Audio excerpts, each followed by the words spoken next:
બાપા સીતારામ ખેડૂત ભાઈઓ, હવે આપણે ત્યાંથી એક ઘરે ગયા હતા, જામનગર તાલુકો, છતાં આપણે એને પૂછી વચ્ચે થોડાક થાકી ગયા હતા અને હારી ગયા હતા.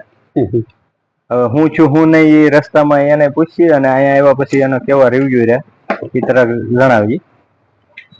શું નામ છે તમારું? મારું નામ જયસુખભાઈ છે. હા, અમે જામનગર ની બાજુમાં નાના થાવરિયા ફોનમાં જોયું. હા, તો અમે કીધું હાલો નજીક છે તો લઈ આવી. રાજકોટ થી નજીક ગયું હતું, હા, પણ નીકળું 4 ગણો પલ્લો, હા, પણ છતાંય માહિતી લઈને કીધું સારી વસ્તુ નીકળે હા, તો ત્યાંથી જ લઈ આવી. તો વસ્તુ બધી બહુ સારી લાગી અટાણે, અને કમ્પ્લેટ ભાવ સરાફી બધું સારું છે. અને જામનગર જિલ્લા વાળા જાયકા વાળા તો દુનિયાના છે, પણ એ રિપેર માં જ નવરા નો થાય.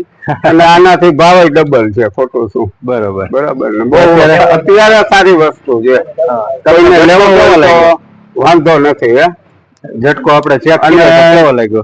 વાં જામનગર અમે આવી રીતે ચેક કરતા તો અહીંયા કટક જીરી થતું. અહીંયા તો એવી રીતે કટાકો બોલ્યો તે આમ બીક લાગી ગઈ એવો કટાકો બોલ્યો.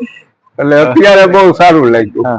જામનગર થી આ 3 ભાઈઓ આવ્યા. શું નામ તમારું? ઘનશ્યામભાઈ છે. જયસુખભાઈ ને વિનેશભાઈ ગાડી હાંકતા હતા એ વચ્ચે થાકી ગયા હતા. વચ્ચે થી ફોન આવ્યો કે ભાઈ હવે શું કરવું, અમે થાકી ગયા છીએ. પણ અહીંયા આવ્યા પછી હા મજા આવી એટલે જ ફોન કર્યો. નગર બીજા ખેડૂતોને શું કહેવા માંગશો તમે? ના, બહુ સારું. ભલે પલ્લો છે પણ વસૂલ છે. વસૂલ છે એટલો પાછો ભાવમાં ફાયદો છે. એટલે પેટ્રોલ નહીં નીકળી જાય, ભાવમાં ફાયદો. ભલે સારું. હાલો તો બધા ખેડૂત ભાઈઓને આવા નવા વિડીયો જોવા માટે લાઈક અને શેર અને કોમેન્ટ કરતા રહેજો. બાપા સીતારામ.